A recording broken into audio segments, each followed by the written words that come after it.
여기는 로컬 트렌드 미디어 비로컬입니다.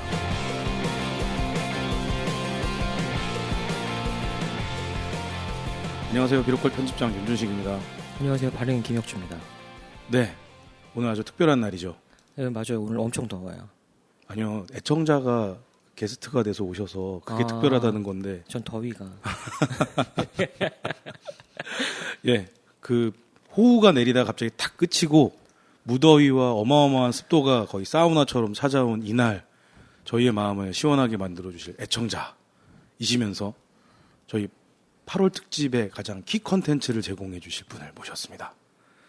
문화기획그룹 스몰데이즈의 설재호 대표님이십니다. 우와, 왜 안 하세요? 이제 해야죠. 와. 안녕하십니까. 반갑습니다. 네, 항상 환대는 저희 발행인의 주 역할입니다. 알죠. 네네. 네, 오늘 좀 리액션이 늦었어요. 더위 때문이라 생각하시고요. 네. 저희 방송을 굉장히 애청하신다고 페이스북에 저희 방송 화면을 이렇게 사진을 찍어서 올려놓으시기까지 했어요. 저 깜짝 놀란 게 방청객도 모시고 오셨어요. 네. 세상에. 첫 방청객인가요? 예, 저희 거의 공개 방송 처음 합니다. 네. 예. 이제 앞으로 하실 거니까 미리. 예. 네. 네, 그래도 즐겁게 웃어주셔서 다행이네요. 이렇게. 오늘 날이 더워서 네. 약간 외국에 온 기분인데 외국에 자주 가시는 대표님 모셔서 이것도 좀 특별한 경험이 될 것 같아요. 외국 이야기는 이제 다음 기회에 좀 통해서 듣는 걸로 하고요. 네. 순간 외국 얘기로 빠질 뻔했습니다. 네, 저희 8월의 특집은 로컬 컨텐츠인데요. 네. 그 녹음상으로는 로컬 컨텐츠 게스트 중에서 세 번째이시긴 한데 방송이 나가는 순서로는 첫 번째 방송으로 나가시게 될 거예요. 네. 네, 이후에 비디오 트럭 그리고 부산의 무명일기 편이 기다리고 있습니다. 녹음할 때마다 그렇게 말씀하시는 거 아니에요? 가장 처음에 나갑니다. 이렇게. 아니 실제로 이게 처음에 나가요. 아, 네. 그렇구나. 예. 그래서 이제 방송 들으시는 청취자분들께서는 조금 분위기가 좀 이상할 수 있어요. 어떤 거는 뭐 장마철입니다. 아. 근데 장마 끝난 지가 언젠데 좀 장마철이냐 이렇게 얘기를 좀 이상하게 들으실 수 있어서 예. 앞부분에서 이렇게 살짝 예고를 드리게 되는 거고요. 설재호 대표님 세 번째 게스트인데 첫 번째로 방송을 나가게 된 이유가 있습니다. 오늘 로컬 콘텐츠학 개론을 강의를 해주셔야 되기 때문에요. 가장 강의 경험이 많으신 분을. 아니 실제로 페이스북에 보면은 이제 그 다양한 로컬 크리에이터 분들이 설재호 대표님의 강의를 듣고 팬이 됐다. 굉장히 많은 인사이트를 얻었다. 네, 그런 후기를 남겨주시거든요. 맞아요. 수많은 로컬 크리에이터 분들이 나의 롤모델이었다라고 보통 설명을 하시는 그런 분이거든요. 로컬 크리에이터를 성장시키는 로컬 크리에이터. 제가 아무 말도 안 하고 있으니까 이렇게 자꾸 작은 걸로 확장해서 네. 매기시는군요. 이렇게 해서 이제 부담을 팍팍팍 드리면은 이제 그만큼 이제 뭔가 좋은 내용을 주시지 않을까. 네. 이런 생각을 해봤습니다. 일단 가벼운 질문부터 드리면은요. 사실 그 설재호 대표님 하면 사람들이 알고 있는 게 콤콤 오락실. 그렇죠. 잘 예. 모르시는 분들도 계신데 네. 그 웬만큼 놀아볼 만한 골목에 다 있는 오락실이에요. 네. 그리고 뭐 문화공간, 별안간. 네. 이런 쪽으로 보통 이제 이해를 하시는 분들이 있는데요. 아 진짜 그 별한 깐이에요, 별한 간이에요. 아, 별한 간입니다. 공간할 때. 네. 그 업체명이 재밌거든요. 스몰데이즈. 아, 네네네. 네. 작은 나날들 뭐 이런 느낌인데 하시는 일은 그렇게 작은 일은 아닌 것 같아요. 아, 일상을 이제 바라보는 그런 시각을 좀 담아봤고요. 뭐 매출로 보나 하는 일로 보나 그렇게 크지 않은 일은 맞습니다. 그 보통 이제 저희가 방송할 때 항상 이 말씀 드리는데 로컬 크리에이터 분들은 본인이 평범한 일상을 산다고 보통 주장을 하시거든요. 네네. 근데 대화를 나누다 보면 굉장히 비범하세요. 그래서 오늘도 좀 수많은 얘기들을 한번 좀 나눠봐야 될 것 같습니다. 저도 항상 이렇게 만나 뵙고 대담을 할 때마다 느끼는 건데 어마무시한 일을 하고 계시는데 겸손하게들 말씀을 하세요. 별거 아니에요. 작은 일을 하고 있어요. 전국 5,125만이죠. 5,125만 중에 공인된 로컬 크리에이터는 한 200여 팀 정도밖에 되지 않는데 그것만으로도 되게 희귀한 분인데 그 안에서도 남들이 하지 않는 다른 특이한 일들을 하고 계시거든요. 이거 혹시 K 스타일 아닐까요? 겸손하게 말하는. 그렇네요. 아이 할 때 이렇게 하면 돈 안 들어오잖아요. 겸손은 그럼 약간 버리시고요. 네, 버리겠습니다. 스몰데이즈 언제 시작하신 업체인 건지. 사업자 등록증상으로는 2015년 3월에 시작을 했고요.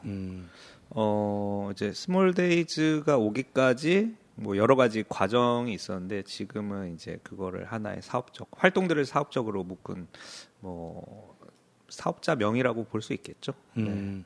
그러면은 이제 어떤 활동들을 주로 하고 계시는 거죠? 콩콩 오락실이 다는 아닐 거라고. 네네네. 저는 이제 서촌이라고 하는 곳에서 이제 태어나고 자라가지고 이제 그곳에 있었던 추억을 기반으로 해서 로컬 콘텐츠를 제작하는 사람이었었고요. 네네. 뭐 지금도 그렇게 하고 있고 이제 그 활동을 이제 콘텐츠를 통해서 여러 가지를 시도해보고 실험해보다가 이제 사업적으로 확장된 부분들이 하나가 오락실이었고요. 그리고 이제 로컬 가이드 이제 프로그램을 운영하는 것이 있고 이제 벼랑간이라고 하는 지역의 복합문화 공간 운영하는 프로그램 이제 그리고 외에는 뭐 국외 여행 프로그램도 있는데 그거는 이제 코로나로 인해서 약간 잠정적 쉬고 있습니다. 네. 거의 아프리카에서 살고 계시는 분인 줄 알았어요. 되게 자주 갔었죠. EBS에서 맨날 나오시고. 네. 오. 어쨌든 외국 이야기는 예. 다음 기회에 칼같이 자르시네요. 안 됩니다. 오늘 로컬 콘텐츠 얘기로 가야 됩니다. 네네네. 네, 로컬 콘텐츠 저희 특집에서 첫 번째 편성되는 방송의 게스트로 모시게 된 이유가 바로 이 서촌을 콘텐츠 하셨다. 네. 이것 때문에 그런 건데요. 과연 서촌은 어떤 촌인지. 일단 뭐 서촌이라는 곳은 이제 서울의 효자동이라고 하는 곳을 중심으로 해서 형성되어 있는 동네고요. 이게 이제 법적 지명은 아니고 뭐 북촌도 마찬가지지만 이게 뭐 조선시대 때 불렸었던 이름을 이제 현재적으로 관광적이나 혹은 필요에 의해서 그냥 일반인들이 민간적으로 쓰는 이름이거든요. 네, 서촌, 북촌 이런. 네네네. 그래서 뭐 사실 동네 분들 중에서 서촌이라는 이름을 안 쓰시는 분들도 되게 많으시고 모르시는 분들도 태반이시고 그런데 이제 2010년도 정도부터 동네가 조금씩 이제 뭐 변화하고 바뀌어가는 사이에 이제 쓰는 사람들이 좀 늘어난 거죠. 뭐 외지인들도 그렇고 또 뭐 언론에서도 그렇고 동네를 좀 통칭으로 묶어야 되는데 동네 이름이 너무 복잡해요. 그러다 보니까 뭐 니즈가 있었던 것 같아요. 통칭이라는 니즈. 그래서 그 니즈에 맞춰서 만들어진 이름이 서촌인데요. 제가 이제 거기에서 이제 되게 추억을 기반으로 해서 좀 재미있는 것들을 많이 찾아본 것 같아요. 네, 재미있는 게 많은 동네예요. 보통 이제 설재호 대표님 예전 활동을 기억하시는 분들은 작가로 알고 계신 분들도 또 계세요. 그러셨군요. 몰랐습니다. 두 분 알고 지낸 지 1년 반밖에 안 되신다는데 어떻게 과거 이야기까지 알고 계세요? 제가 약간 오덕 생활을 해서 저도 이렇게 바로바로 찾아볼 수 있게 제 이제 히스토리를 다 공개하고 있기 때문에 네. 조금만 오덕 생활을 하면은 알게 되는 그런 과거. 검색해 보면은 또 별 뭐 타이틀이 되게 여러 개 붙어 있고 바뀐 것 같아요. 사실 작가라는 게 뭐 우리한테는 일상적으로 글 쓰는 사람이라고 약간 어필이 되잖아요. 그쵸. 그런데 이제 그냥 뭘 만드는 사람도 크리에이트 하는 사람 자체가 작가라는 개념이라고 저는 생각을 했거든요. 이제 그런 걸로 제 개인적 그 작업이 중단되어 있는 걸 면피를 주고 있는데 책은 한 권밖에 안 썼고 2011년도에 나온 책이 그게 단데 그냥 계속 작가라는 타이틀을 쓰고 있습니다. 그 10년 11년도에 서촌 얘기가 이제 완전 대중화된 건 아니고 네네네. 그 약간 힙플레이스 찾거나 조금 독특함을 서울에서 찾으려는 분들은 서촌 관심도가 한참 막 올라가고 있었거든요. 북촌, 서촌 이럴 때 그때 혜성같이 등장한 책이에요. 서촌 방향. 네, 맞습니다. 서촌 방향. 혜성처럼 사라졌죠. 되게 네. 빠르게 사라졌습니다. 슝 하고. 빠른 속도로 이게 다 매진이 돼버린 건가요? 아니요. 이제 그 지금 자녀 별똥별 같은 운석들은 조금 남아 있는데요. 간혹 그 운석들을 줍는 분들이 좀 계실 뿐이고 그 책은 되게 그냥 그때 2011년도에 나왔을 때 잠깐 주목받고 실제로 이제 제가 책을 썼다라는 거를 모르시는 주민분들이나 주변 분들도 네가 책을 썼나? 그리고 그 책 이름도 되게 많이 바꿔서 얘기하는 뭐 서촌 기행, 뭐 서촌 무슨 방향이라고 정확하게 기억하시는 분들 많지 않아요. 그래서 약간 어디서 제 책을 썼다라는 거를 소개해 주시려고 하면 제가 긴장이 되는 게 제 책을 제목을 제대로 말씀해 주신 분을 많이 못 봐가지고 그렇죠. 네. 그래서 그냥 그걸 잡아야 되나 그냥 말아야 되나 하다가 이제 한데 정확하게 말씀해 주셔서 깜짝 놀랐어요. 오덕입니다. 네. 보통 서촌이라는 소재를 가지고 질문을 드리면 네네. 역사 이야기부터 하거든요. 그렇죠. 예, 네. 조선 한양도성이 성립이 되고 나서 정궁인 경복궁이 태종 때 이제 건설이 되고 뭐 이렇게 이야기가 나오면서 그렇죠. 무학대사 네, 이야기 나오고 뭐 그런 이야기 네. 나오면서 북촌은 무슨 동네였고 그 경복궁 서쪽에 있는 서촌은 뭐였고 그렇죠, 이런 그렇죠. 이야기로 하거든요. 지리적 특성 같은 거. 네네네. 네, 역사 시간 같아요. 졸려요. 그렇죠. 네, 저희 로컬 역사 방송. 뭐 잘 모르시는 분들을 위해서 이해를 돕기 위해서 얘기를 하면 일단은 경복궁 중심으로 경복궁 담벼락에서 서쪽에 있는 그 사직단까지 그 사이를 네. 서촌이라고 보통 부릅니다. 그렇습니다. 이렇게 말씀드리면은 전통문화유산에 대해서 조예가 없으신 분들은 도대체 어디야 거기가 이렇게 얘기를 하시는데 조금 더 쉽게 말씀드리면은 이제 경복궁역, 그 일대 거기서 북쪽 지역인데 대림미술관 쪽부터 네, 맞습니다. 네, 배화여자대학교까지 네. 요쪽 블럭들을 이제 일컫는 곳이다. 그렇죠. 이렇게 생각하면 되는 거거든요. 네. 그렇죠, 그렇죠. 예, 근데 특이한 거는 오늘 서촌에 대해서 얘기를 해주시는데 최근 2010년 이후에 동향을 말씀하시면서 그쪽 지역에 있는 법정동, 행정동이 복잡 다단하니 그걸 묶어서 서촌이라고 부르고 있다. 이렇게 얘기를 해주고 계시거든요. 네. 약간 홍대 앞 같은 개념 아닐까요? 맞아요. 네, 맞습니다. 네, 예, 네. 그런 개념으로 말씀하고 계신다는 거예요. 네. 예, 역시 로컬 컨텐츠 전문가 맞으십니다. 저는 이제 역사적인 것도 되게 중요하긴 한데 현재적인 개념의 지역과 지리가 되게 중요하다고 생각하거든요. 네네. 네, 물론 그렇다고 해서 역사를 간과하거나 역사를 알아보지 않는 건 아닌데요. 그러니까 이제 예전의 서촌의 범위와는 차이가 있고 그리고 특성과 차이가 있는데 자꾸 이제 그런 쪽으로 시작을 해서 접근하면은 제가 하는 일들도 그렇고 이제 관심도도 이제 그런 방향이 아니어가지고 조금 그러니까 그런 조선시대 쪽은 잘 안 들여다보는 좀 잘 이렇게 생각해보지 않는 그런 좀 것들이 있는 것 같아요. 네네. 뭐 현재적인 게 중요하다. 그런 생각을 갖고 있습니다. 공간도 약간 근현대사랑 관련돼 있는 공간에 그렇죠. 계시기도 네, 하고요. 네, 예. 네. 그 약간 좀 반감이라고 해야 되나요? 그게 좀 약간 어쨌든 역사 얘기가 좀 들어가는데 이제 여기가 조선 시대 때부터 있었던 동네는 확실히 맞고 이제 효자동이라는 동네 이름을 통해서도 약간 좀 역사성이 느껴지잖아요. 그런데 이제 물론 서촌도 마찬가지고 역사성이 있는 이름이긴 한데 이제 역사라는 거를 우리가 자꾸 되게 조선시대 개념으로 바라보는 게 지역에서도 뚜렷하게 나타나더라고요. 그래서 예를 들어서 사직동이라는 동네가 저희 동네에 있는데 네. 사직동은 뭐 부산도 있고 광주도 있고 뭐 되게 많은 동네 이름이죠. 근데 이 곳을 보면 대부분 사직단이라고 하는 조선시대 때 뭐 곡식의 신과 땅의 신을 모셔놓은 그런 재단이 있는 곳이잖아요. 그러니까 이제 예전엔 성역이었었던 거예요. 조선시대 때는. 근데 지금은 거기가 대부분 공원화돼 있죠. 일제강점기를 거치면서 성역들을 다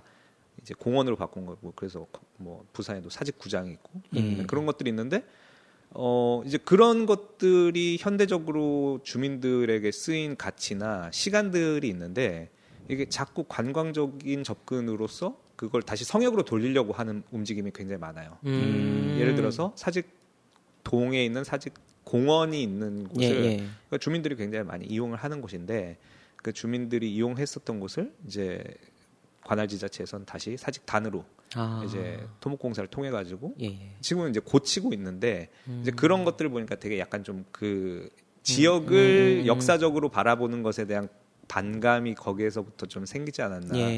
그런 거에서 어디 시작을 하면은 조선시대 때 이야기로 시작을 하는 게 아니라 서촌은 그 현재적인 관점으로 좀 이야기를 시작하는 것 같아요. 이야기를 너무 저희가 확 뛰어넘어가지고 이야기를 전개해버리게 된 것 같습니다. 네.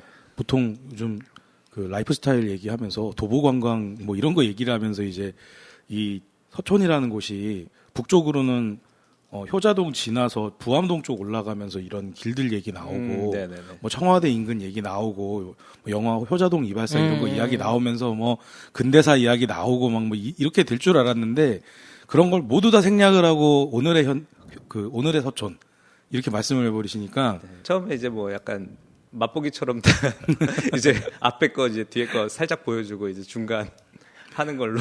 네. 근데 좋은 접근인 것 같아요. 제가 방금 열거했던 내용들은 기존의 서촌 컨텐츠로 이미 많이 나와 있어요.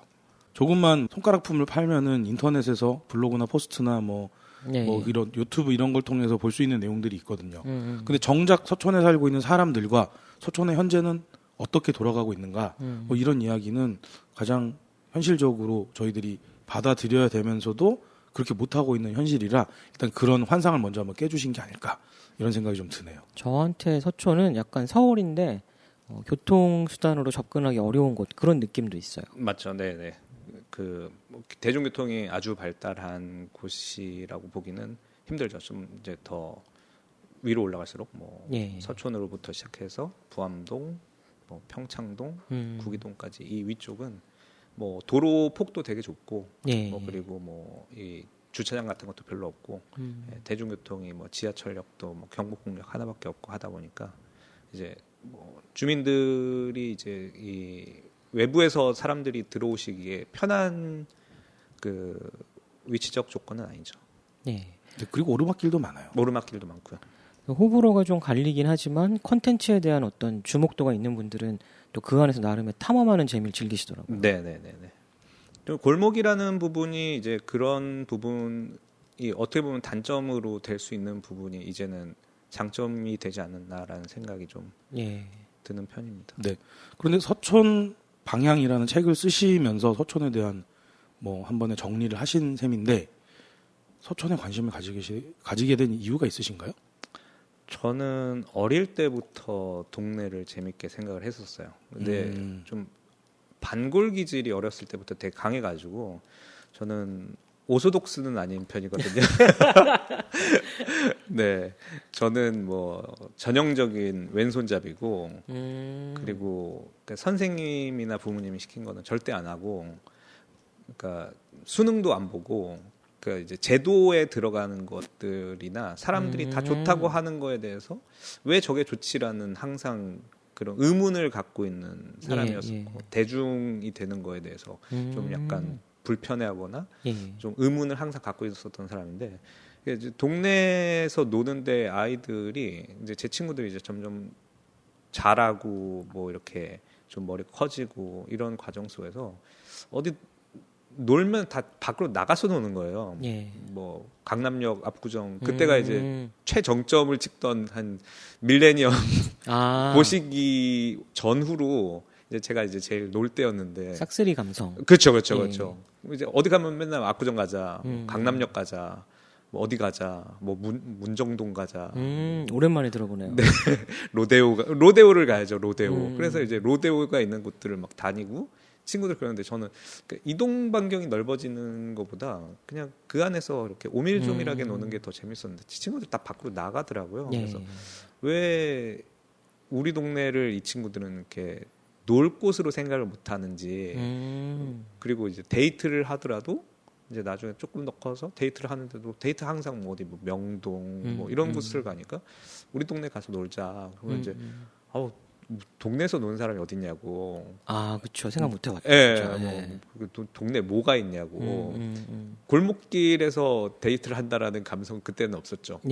그러다 보니까 사람 바글바글 한 데를 항상 가고 또 뭐 코엑스 같은 이제 메가몰 같은 게 생기고 그런 곳들이 저는 약간 동네가 더 좋다라는 생각을 가지고 추억을 되게 차근차근 쌓았었던 것 같아요. 그 여러 가지 추억들이 있는데. 데이트한 추억이 제일 많죠.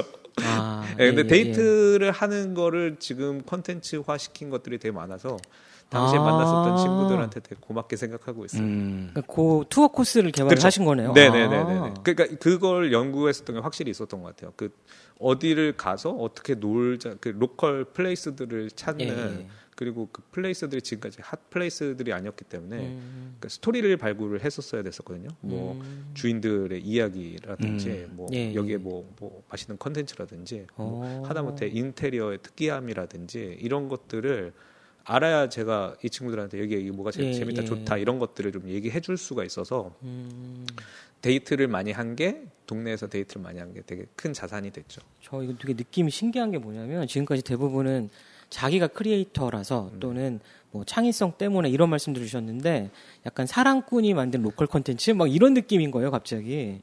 사랑꾼이었었던 것 같습니다. 근데 반대로 친구들이 다 동네를 떠나서 동네에서 놀 친구가 없어서 이제 사랑을 동네에서 했었던 것 같습니다. 친구들이 다 떠나서 없었습니다. 근데 진짜 콘텐츠가 뭔가를 이끌어간다는 감각은 계속 처음부터 있으셨던 거네요. 그런 부분들은 있었던 것 같아요. 케바케예요. 저는 예전에 소개팅했을 때 저희 동네로 오라고 그래서 같이 장 보고 그랬더니 그 다음부터 연락이 두절이 됐습니다. 약간 결혼 모드 하신 거 아니에요? 아니요. 장을 본 거는 결혼. 같이 비닐봉지를 드는 거는 약간 이거 한 봉지 손에 들려서 보내줬는데. 그 이후로 만날 수 없었다. 연락 자체가 두절이 됐어요. 동네 꽃집에서 꽃을 선물하셨어야죠. 그 생각을 못했네요. 장은 이제 쉽게 접근하면 이제 위험한. 근데 사실 저는 취향을 알고 싶어갖고, 뭐 시장을 다니면서 뭐 골라봐봐, 뭐 너는 뭘 좋아하냐, 막 이러면서. 새로운 얘기다. 너무 로컬로 가셨는데, 그러니까 저도 여자친구를 데리고 왔을 때 다 좋아한 게 아니에요. 여자친구들이 특히 다 이렇게 이 좋은 곳에 사는 친구들이 되게 많았거든요. 막 목동 하이프 뭐 이런데 막 주상복합 막 이런데 사는 친구들이 많았었는데 그러니까 동네 분위기가 너무 다른 거잖아요. 그러니까 더럽다 그러는 거예요. 저희 동네가 일종의 문화 충격을 받았던 굉장히 이제 충격을 받은 거예요. 이런 동네가 있어? 근데 진짜 얼마 전에 그 친구를 저희 동네에서 우연히 만났는데 저희 동네에 이사 와서 살더라고요. 그 더럽다고 한 그 친구가. 근데 막 그 친구랑 이제 동네에서 데이트하면은 이제 못마땅해야 하는 게 이제 느껴지는데 이제 그거에 대해서 맞추려고 한 게 아니라 계속 좋은 거를 찾아주려고 노력을 했었던 것 같아요. 그러면 말씀하시는 뉘앙스가 서촌에 살지 않았던 것 같아 보여서요. 제가요? 네네. 아니 저는 서촌에 살았죠. 오시는 분들이요. 오시는 분들. 아니 근데 서촌이 왜 그런 느낌이 들죠? 이게 좀 어떻게 제가 약간 중립적 표현을 드릴 수 있어요. 저는 아파트에서 성장을 했는데 아파트라는 환경에서 초중고를 성장한 친구들은 아파트가 아니면 복잡하다를 약간 잘못 표현하더라고요. 그러니까 더럽다는 표현이 약간 위험해서 저도 그게 말씀드리기가 그렇긴 한데 약간 획일적이고 그다음에 각이 잡히고 있어야 할 자리에 뭐가 없으면 복잡하고 혼란하고 약간 지저분하다 이런 생각들을 의도치 않게 갖게 되시는 것 같아요. 특히 이제 미성년일 때는 이제 자기 행동 반경이 그렇게 크지가 않잖아요. 뭐 학교집이고 그쵸, 이제 그쵸. 학원 그 사이를 왔다 갔다 하는 건데, 그러니까 자기가 보고 자란 세상이 거의 전부가 그 정도이다 보니까. 그러니까 그때 당시는 또 지금 같은 구도심 같은 거를 이제 많이 보편적으로 또 보고 좋아하고 즐기고 이런 시대도 아니었으니까 서울이라는 곳이 굉장히 이제 자기가 살고 있는 곳이 서울의 전부처럼 느끼는 그런 분위기가 이제 그 많은 지역들을 경험해 보지 못한 사람들한테 있는 공통적인 부분이었었던 것 같아서 다양성이 미덕이라기보단 높고 넓고 크고가 좋았던 시절이 있었던 거잖아요. 그러면 서촌 방향이란 책은 내가 살아왔던 지역에 대한 리포트이면서 연구 보고서이면서 나의 삶을 적어놓은 그런 기록물이라고 볼 수 있겠네요. 네네. 그 약간 장점이자 단점이고 이제 특징이자 한계였었던 것 같아요. 이야기가 길어지고 잠깐 쉬었다가 1부와 2부로 나눠서 벌써 1부가 끝났네요.